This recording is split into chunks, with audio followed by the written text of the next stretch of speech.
estaban en un cajón. Yo me volví loca por los violetas. Dos patitos pequeñitos, color violeta. La canción que sigue me ayuda a sobrellevar la vida y salir del agarrotamiento del chelo. Voy a salir a volar con mi longboard, deslizarme por la pista y caer muy bien.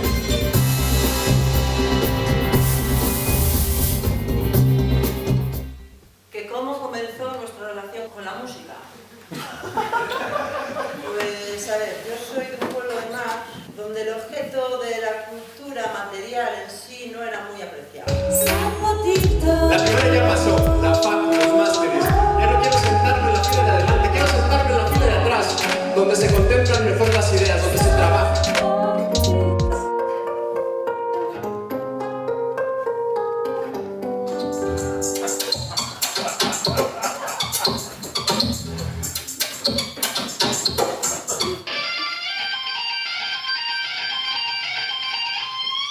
Y follamos, ese día sí follamos, vaya si follamos, por la mañana y por la tarde y por la noche también.